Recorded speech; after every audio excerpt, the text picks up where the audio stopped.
Welcome to Biography with Plutarch, where we delve into the lives of extraordinary individuals, exploring the complexities of human character and the enduring lessons that emerge from their experiences. Today, we turn our attention to a young woman whose courage, resilience, and literary talent have inspired generations, Anne Frank. Born on June 12, 1929, in Frankfurt, Germany, Anne's life would be marked by the tumultuous events of the 20th century, yet her spirit and writings would transcend the boundaries of time and circumstance. As we embark on this biographical journey, let us begin with the early life of Anne Frank, a period that laid the foundation for her future as a writer, a thinker, and a testament to the human condition. Anne was born to Otto and Edith Frank, a Jewish family living in Frankfurt's vibrant banking district, where the sound of horse-drawn carriages and the smell of freshly baked bread filled the air. The Franks resided in a comfortable apartment on Marbachweg, surrounded by the charms of the city, the bustling streets lined with tall trees, the picturesque Main River that flowed gently through the heart of Frankfurt, and the nearby woods that would become a haven for Anne's childhood adventures. Her father, Otto, was a successful businessman who had served in the German army during World War I, an experience that would later influence his decisions regarding the safety of his family. Edith, her mother, was a homemaker who devoted herself to raising their two daughters, Anne and Margot, in a warm and nurturing environment. The Frank family's apartment was a cozy and welcoming space, filled with the love of learning and the joy of music. Otto Frank, an avid reader, had an extensive library that sparked Anne's curiosity and passion for reading. The family would often spend their evenings gathered around the piano, singing and playing music together. These early experiences would shape Anne's creative spirit and foster her love for writing. Anne's childhood was marked by a strong sense of curiosity and adventure. She was a bright and inquisitive child, always eager to learn and explore the world around her. She spent hours playing with her sister Margot, inventing games and creating stories together. The sisters were close, and their bond would remain strong throughout their lives. As Anne grew older, she began to attend school, first at a local kindergarten and then at the Ludwig Victor Schule, a progressive elementary school in Frankfurt. Her education was marked by a focus on critical thinking, creativity, and social responsibility, values that would shape her future writing and worldview. At school, Anne formed close friendships with classmates who shared her love for learning and adventure. The historical context of Anne's early years is marked by the ominous shadow of the Holocaust, which was gradually encroaching on the lives of Jewish families across Europe.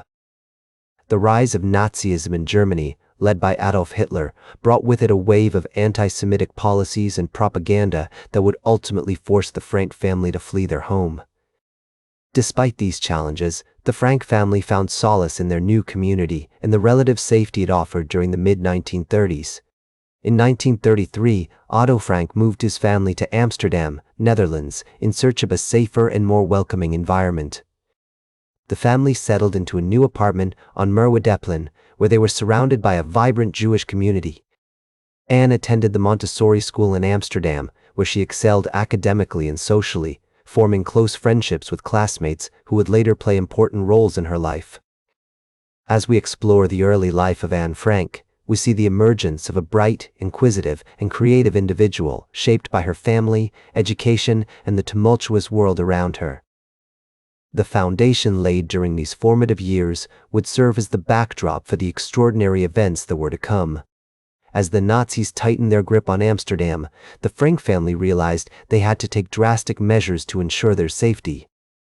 In July 1942, Anne's sister Margot received a call-up notice to report to a Nazi work camp, a euphemism for the concentration camps where Jews were being systematically persecuted and murdered.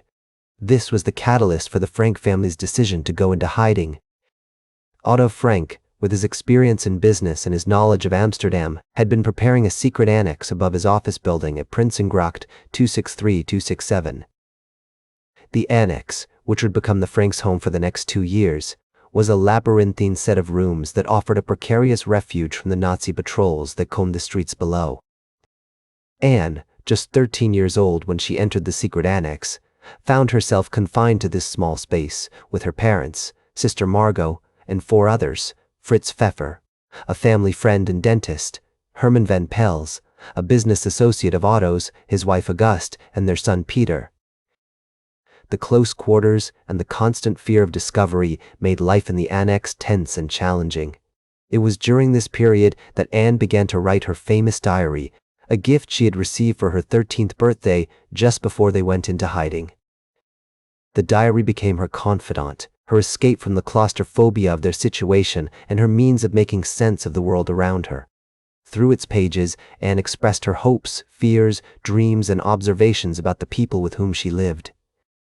Anne's writing is remarkable not only for its literary merit, but also for its honesty and insight into human nature.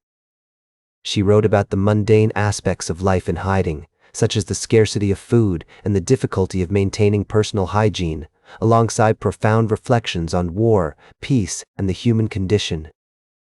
Her diary entries paint a vivid picture of life in the secret annex, revealing the petty squabbles and romantic tensions that arose among the inhabitants, as well as their collective fear of being discovered. One of the most compelling aspects of Anne's story is her relationship with Peter van Pels. As they spent more time together in the confined space of the annex, Anne developed feelings for Peter, which she documented in her diary. This budding romance adds a poignant layer to the narrative, highlighting the normalcy and innocence that these young people clung to even as their world was being torn apart. The secret annex was not just a hiding place, it was also a space where intellectual curiosity and cultural enrichment thrived. Anne continued her education, reading voraciously from the books available in the annex and engaging in discussions with the adults about literature, history, and politics. This pursuit of knowledge, despite the dire circumstances, speaks to the resilience of the human spirit and the importance of learning as a form of resistance against oppression. As we explore this period of Anne's life, it becomes clear that her experiences in the secret annex were transformative. They shaped her worldview, fostered her writing talent, and ultimately prepared her for the role she would play as a chronicler of one of history's darkest chapters. Through her diary, Anne Frank has given voice to the millions who suffered during the Holocaust, ensuring that their stories are not forgotten. On August 4, 1944, the Nazi authorities, acting on a tip from an unknown informant, raided the secret annex at Prinsengracht 263-267. The 8 people in hiding were caught off guard and arrested. Anne, her family, and the others were taken to the Gestapo headquarters in Amsterdam, where they were interrogated and eventually transferred to the Westerbork transit camp. At Westerbork, the Frank family was separated from Fritz Pfeffer, who was sent to the hospital due to his poor health. The remaining 7 people were put on a train to Auschwitz, one of the most notorious concentration camps in Poland. During the journey, which lasted several days, they were packed into cattle cars with little food or water. Upon arrival at Auschwitz, Anne and her sister Margot were separated from their parents.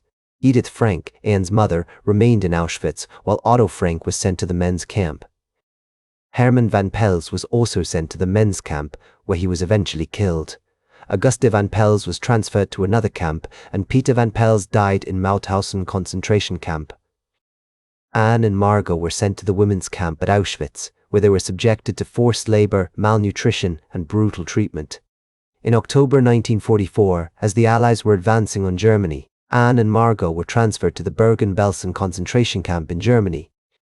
The conditions at Bergen-Belsen were even more dire than those at Auschwitz, with rampant disease, starvation, and overcrowding. Tragically, both Anne and Margot contracted typhus, a disease that spread rapidly through the camp due to poor sanitation and inadequate medical care. In February 1945, just a few months before the camp was liberated by British troops, Anne Frank died at the age of 15, along with her sister Margot. Otto Frank, who had been transferred to several concentration camps, including Auschwitz and Buchenwald, survived the war. He was liberated from the Theresienstadt concentration camp in May 1945 and returned to Amsterdam, where he discovered that his daughters had not survived. He later dedicated his life to spreading his daughter's message of hope and tolerance through her diary. The story of Anne Frank serves as a poignant reminder of the atrocities committed during World War II and the importance of promoting peace, understanding, and human rights.